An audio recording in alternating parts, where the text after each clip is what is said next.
ஹரஹர சங்கர ஜெய ஜெயசங்கர. நடமாடும் தெய்வம் அவர் இருந்த போதும் சரி, இந்த நிமிஷம் வரைக்கும் அவர் நிகழ்த்தி காட்டி கொண்டிருக்கிற அனுபவங்களை பார்த்துட்டு இருக்கோம். அந்த வரிசையில் 1950ஆம் வருஷம் ஒரு நாள் வானொலி நிருபர் ஸ்ரீ மகாபிரிவாளை பேட்டி கண்டு அதை டேப் ரெக்கார்டரில் பதிவு பண்ணிட்டு இருந்தார். அந்த சமயத்தில் பெரியவா அவர்கிட்டையும் அங்கே இருந்த எல்லார்கிட்டையும் ரொம்ப பழைய காலத்தில் வாய்ஸ் ரெக்கார்டர் எது என்று யாருக்காவது தெரியுமோ அப்படின்னு கேட்டார். யாரும் பதில் சொல்லலை. பெரியவா இன்னொரு கேள்வியை கேட்டார். விஷ்ணு சகஸ்ரநாமம் நமக்கு எப்படி கிடைச்சிது? யாரோ ஒருத்தர் சொன்னார், விஷ்ணு சகஸ்ரநாமத்தை பீஷ்மர் நமக்கு தந்தார் அப்படின்னு. அங்கே இருந்த எல்லாரும் ஆமாம் என்று சொல்லிட்டார். விஷ்ணு சகஸ்ரநாமத்தை கொடுத்தது பீஷ்மர் தான் அப்படின்னு. பெரியவா சிரிச்சுட்டே தலையை அசைச்சிட்டு மற்றொரு கேள்வியை வீசினார். குருக்ஷேத்திரத்தில் அனைவரும் பீஷ்மர் சொன்ன விஷ்ணு சகஸ்ரநாமத்தை பக்தியோடு கேட்டுக்கொண்டிருந்த போது அதனை குறிப்பெடுக்கவோ அல்லது எழுதி கொண்டதோ யார்? மீண்டும் அமைதி. சரி, நானே சொல்கிறேன். மகா பெரிவா புன்னகையோடு சொல்ல ஆரம்பித்தார். பீஷ்மர் ஸ்ரீ கிருஷ்ணரின் புகழையும் பெருமைகளையும் விஷ்ணு சகஸ்ரநாமத்தில் சொல்லிட்டு இருந்தார். அப்போ ஸ்ரீ கிருஷ்ணரும் வியாசரும் உள்பட அத்தனை பேரும் அவரையே உன்னிப்பாக கவனிச்சுட்டு இருந்தார். பிதாமகர் பீஷ்மா 1000 நாமாக்களை சொல்லி முடிச்ச அப்புறமா அனைவரும் விழிப்படைந்தனர். முதலில் யுதிஷ்டர் பேசினர். பிதாமகர் ஸ்ரீ வாசுதேவனின் ஒப்பற்ற பெருமை வாய்ந்த 1000 புனித நாமாக்களை சொன்னார். அவற்றை கேட்கறதுல கவனமாக இருந்த நாம் அனைவரும் அவற்றை குறிப்பெடுக்கவோ எழுதி கொள்ளவோ இல்லை. நாம் அற்புதமான விஷயத்தை இழந்து நிற்கிறோம் அப்படின்னு சொன்னார்.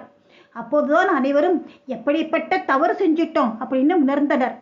பிறகு யுதிஷ்டர் ஸ்ரீ கிருஷ்ணரிடம் திரும்பி 1000 புனித நாமாக்களை மீட்டு தர தாங்களாவது உதவக்கூடாதா அப்படின்னு கேட்க, ஸ்ரீ கிருஷ்ணர் வழக்கம் போல, என்னால் மட்டும் என்ன செய்ய முடியும்? உங்கள் எல்லோரையும் போல நானும் ஆச்சாரியார் பீஷ்மரைத்தான் பார்த்து கொண்டிருந்தேன் என்று சொல்லிட்டார். எல்லோரும் சேர்ந்து ஸ்ரீ கிருஷ்ணரிடம், ஹே வாசுதேவா, நீ அனைத்தும் அறிந்தவர், உம்மால் இயலாததென்பது எதுவுமே இல்லை. தாங்கள் தயை கூர்ந்து எங்களுக்கு உதவி செய்யணும். இந்த உயர்ந்த பெருமை வாய்ந்த பரந்தாமனின் 1000 புனித நாமாக்களை மீட்டுத் தரணும். இது தங்களால் மட்டுமே முடியும் என்று மனமுருகி வேண்டிக் கொண்டனர். அதற்கு ஸ்ரீ கிருஷ்ணர், இதனை செய்ய முடிந்த ஒருவர் உங்களுக்குள்ளேயே இருக்கார் என்றார். எவருக்குமே ஒன்றும் புரியல. ஸ்ரீ வாசுதேவர் தொடர்ந்தார்.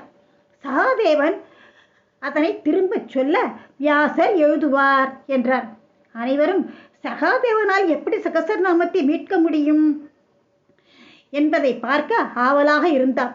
ஸ்ரீ வாசுதேவர் சொன்னார், உங்கள் அனைவருக்குள்ளும் சகாதேவன் மட்டுமே சுத்த ஸ்படிகமாலை போட்டுக்கொண்டிருக்கார். சகாதேவன் சிவபெருமானை பிரார்த்தனை செய்து தியானித்து சுத்த ஸ்படிகம் உள்வாங்கியுள்ள சகஸ்ரநாமத்தை சப்த அலைகளாக மாற்ற அதனை வியாசர் எழுதி கொள்வார் அப்படின்னு சொல்லிட்டார். சுத்த ஸ்படிகம் அமைதியான சூழ்நிலையில் எழும் சப்தங்களை கிரகித்து கொள்ளும். இது ஸ்படிகத்தின் குணம். தன்மை ஸ்வேதாம்பரராகவும் ஸ்படிகமாகவும் இருக்கும் சிவபெருமானை தியானித்து அந்த சப்தங்களை மீட்க முடியும் அப்படின்னு சொன்னார்.